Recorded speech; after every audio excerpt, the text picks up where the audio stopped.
নেমে আসতে কিংবা কথা বলতে বাধ্য করছে, যেটা আওয়ামী লীগকে আমরা দেখেছি তারা আস্তে আস্তে এই পর্যায়ে উপনীত হয়েছিল, কিন্তু বিএনপি খুব দ্রুতই তারা তাদের সাফল্যের দিকে এগিয়ে যাচ্ছে। আমরা দেখছি সমসাময়িক কিছু বিষয়, যেমন 28 জন বিচারককে শোকজ দেওয়া হয়েছে, আপনারা সবাই দেখেছেন, কিন্তু পেছনের কারণটা হয়তো অনেকেই জানেন না। বিচারকগণ তাদের একটা হোয়াটসঅ্যাপ গ্রুপে কিছু ডিসকাশন করছিলেন, যেটা স্ক্রিনশট সরকারের পছন্দ হয়নি। ফলে সরকার তাদেরকে ওই স্ক্রিনশটের ভিত্তিতে শোকজ দিয়ে বোঝালেন যে রায় তো আমাদের পছন্দের বাইরে দিতেই পারবেন না, আপনারা নিজেদের মধ্যে কোনো আলোচনা বা টেক্সটিংও করতে পারবেন না, সরকারের যেটা পছন্দ হবে না। তো এটা একটা ইন্ডিকেশন যে আগামীতে বাংলাদেশের বিচার বিভাগ কিভাবে চলতে যাচ্ছে। আমরা দেখছি যে ফেসবুকে পোস্ট করার জন্য আবার গ্রেফতার শুরু হয়ে গেছে, এটা আমরা 2 বছর পরে আবার নতুন করে দেখছি, যেটা আমরা 2 বছর আগে দেখতাম। আমাদের জাতীয় নাগরিক পার্টিরও একজন অঙ্গ সংগঠনের একজন শাখার যুগ্ম সদস্য সচিবকে গ্রেফতার করা হয়েছে, এবং বেশিরভাগ ঘটনাই ঘটছে প্রধানমন্ত্রীকে নিয়ে লেখালেখি করার ফলে। তো আমি আমাদের মাননীয় প্রধানমন্ত্রীকে প্রশ্ন করতে চাই যে আপনার বিরুদ্ধে যদি কিছু লেখা না দেয়, তাহলে আপনি সংসদে দাঁড়িয়ে এটা বলে দেন যে আমার বিরুদ্ধে কিছু লেখা যাবে না, লিখলে গ্রেফতার করা হবে, অথবা একটা আইন করে দেন যে প্রধানমন্ত্রী রাষ্ট্রপতি বা অমুককে নিয়ে কোনো সমালোচনা করা যাবে না, কোনো কথা বলা যাবে না, স্যাটারও করা যাবে না। যদিও আপনি উত্তর দিবেন কিনা জানি না, এটাও হয়তো সালাউদ্দিন ভাই উত্তর দিতে পারেন। সালাউদ্দিন ভাইয়ের প্রসঙ্গ যেহেতু আসলো, তিনি আজকে সংসদে দাঁড়িয়ে আমাকে উদ্দেশ্য করে কিছু কথা বলেছেন, যে বিসিবি নির্বাচনের বিষয়ে অনেকেই বলছেন, কথা প্রসঙ্গে আসছে।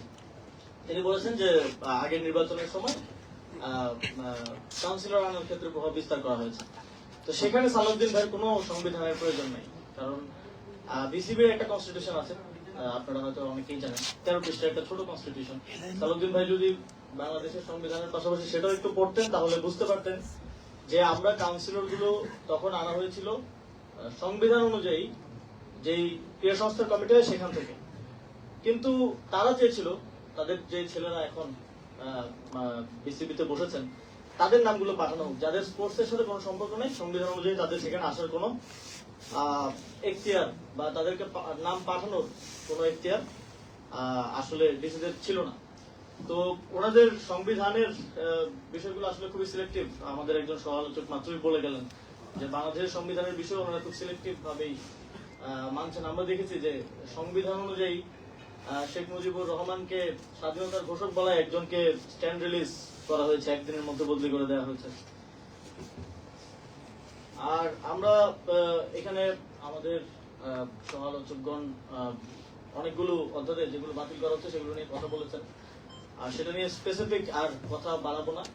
তবে একটা ইন্টেনশন খুব স্পষ্ট যে আমরা যেখান থেকে হাঁটি হাঁটি পা পা করে 2024 সালের গণঅভ্যুত্থানের পরে একটা জায়গায় এসে পৌঁছেছি, এবং জুলাই সনদ এবং গণভোটের রায় বাস্তবায়নের মধ্য দিয়ে আমরা আরো একটা ধাপ অতিক্রম করতে পারতাম জাতি হিসেবে, সেখান থেকে আমরা এখন উল্টা পথে হাঁটা শুরু করেছি। এবং যেটা শেখ হাসিনার ভাষায় অ্যাবসলিউট পাওয়ার আমরা তিনি চান শুনেছিলাম, সেটাই এখন বর্তমান সরকারের মধ্যে আমরা দেখতে পাচ্ছি। তবে তারা 2 মেয়াদ শেষ করে চাচ্ছেন না, তারা এখনই চাচ্ছেন অ্যাবসলিউট পাওয়ার। তো সেটা ভালো, বিএনপি যত খারাপ কাজ করবে, যত জনবিরোধী কাজ করবে, সেটা দ্রুতই করে ফেলুক আমরা চাই, কারণ আমরা আবারও 15 বছর 20 বছর আসলে অপেক্ষা করতে চাই না।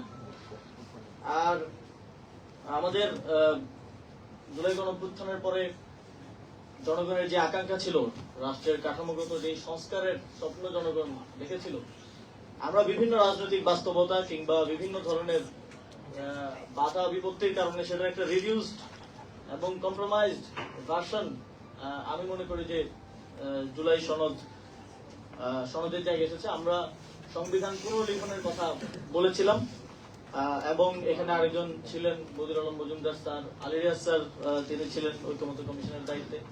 সংবিধান পুনর্লিখনের একটা উদ্যোগের জায়গা ছিল, সেটা পরবর্তীতে আর হয়ে ওঠে নাই।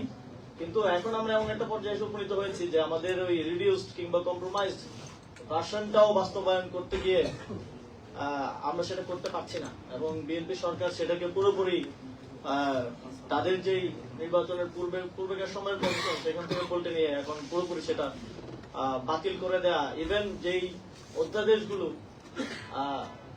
সরকারের ক্ষমতাকেও কমায় না সেই অধ্যাদেশগুলো বাতিল করে দেওয়া হচ্ছে। বেল্ট রেজুলেশন অধ্যাদেশের মতো খুব নিরীহ অধ্যাদেশ, যেটা আর্থিক খাতের জন্য কিংবা যেটার সাথে রাজনৈতিক কিংবা সংবিধানের কোনো ধরনের